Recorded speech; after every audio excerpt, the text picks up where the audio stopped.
দেশে যে পরিমাণ বেকারত্বের হার বাড়ছে এটা একটা বড় কারণ কি তোমরা কি জানো?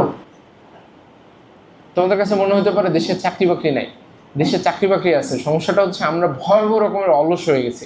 তুমি একটু খেয়াল করে দেখো তো, শেষ কবে মনোযোগ দিয়ে পড়াশোনা করছো? শেষ কবে পরীক্ষাটা খুব ভালো মতো দিছো? তো তুমি তো পরীক্ষাটাই ঠিকঠাক মতো দাও না, ঠিকঠাক মতো পড়াশোনাটাই করো না, আর তুমি স্কিল ডেভেলপমেন্ট বা একটা চাকরি বাকরিতে যে ভালো কেমনি করবা? এই ক্লাসরুমের ভিতরে হয়তো বা 10-15 জন মানুষ আছে যারা রিজনেবলি ভালো পড়াশুনো করে এবং তারা ভালো স্টুডেন্ট, এবং এটা সব জায়গাতে গেলেই সিমিলার ঘটনা ঘটে। তুমি কোনো একটা 100 জন মানুষের জমায়েত করবা, সেখানে 5-10% পিপল থাকবে যারা খুবই ভালো মানুষ, তারা কোনো কিছু 7-5 কোনো কিছুর ভিতরেই নাই, যাদেরকে আমরা ক্ষেত্র বিশেষে পচায় পচায় বলি যে শুধু পড়তেই থাকে, বা যে কি জানি আতেল আতেল বা এই টাইপের জিনিসপত্র বলি। বাট এই টাইপের মানুষজন সব জায়গাতে এক্সিস্ট করে, কিন্তু বাকি 90 জন মানুষকেও তো জীবনে কিছু না কিছু একটা করে চলতে হয়। সেই 90 জন মানুষ যদি কিছু চিন্তা না করে, আমি কাউকে বলতেছি না যে তোমরা গুগল মাইক্রোসফটের মতো জায়গাতে চাকরি বাকরি করো, সেটা করতে পারলে তো খুবই ভালো, কিন্তু বেসিক কিছু একটা তো করতে হবে।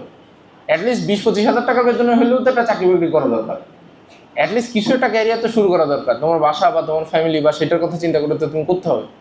তোমার কাছে মনে হতে পারে যে আমি যদি বেকার থাকি কি বা যায় আসে, আমার আব্বার টাকা পয়সা আমি প্রত্যেকদিন খাবো দাবো ঘুমাবো, কোনো সমস্যা নেই। সমস্যা আছে যখন তুমি একটা সোসাইটিতে থাকো, একটা দেশে থাকো, তুমি সেখানে বেকার থাকতে পারো না, এটা কোনোভাবে সম্ভব না। কারণ একটা দেশের এই যে একটা জিডিপির কথা বলে না, যে পুরো দেশের কত টাকা ইনকাম হয়েছে বা আয় ইনকাম বা খরচের, যেটা যখন তুমি বেকার থাকো তখন এটা খুব ক্লিয়ার একটা রিফ্লেকশন দেখায় যে এই দেশের কত পরিমাণ মানুষ বসে বসে খাইতেছে।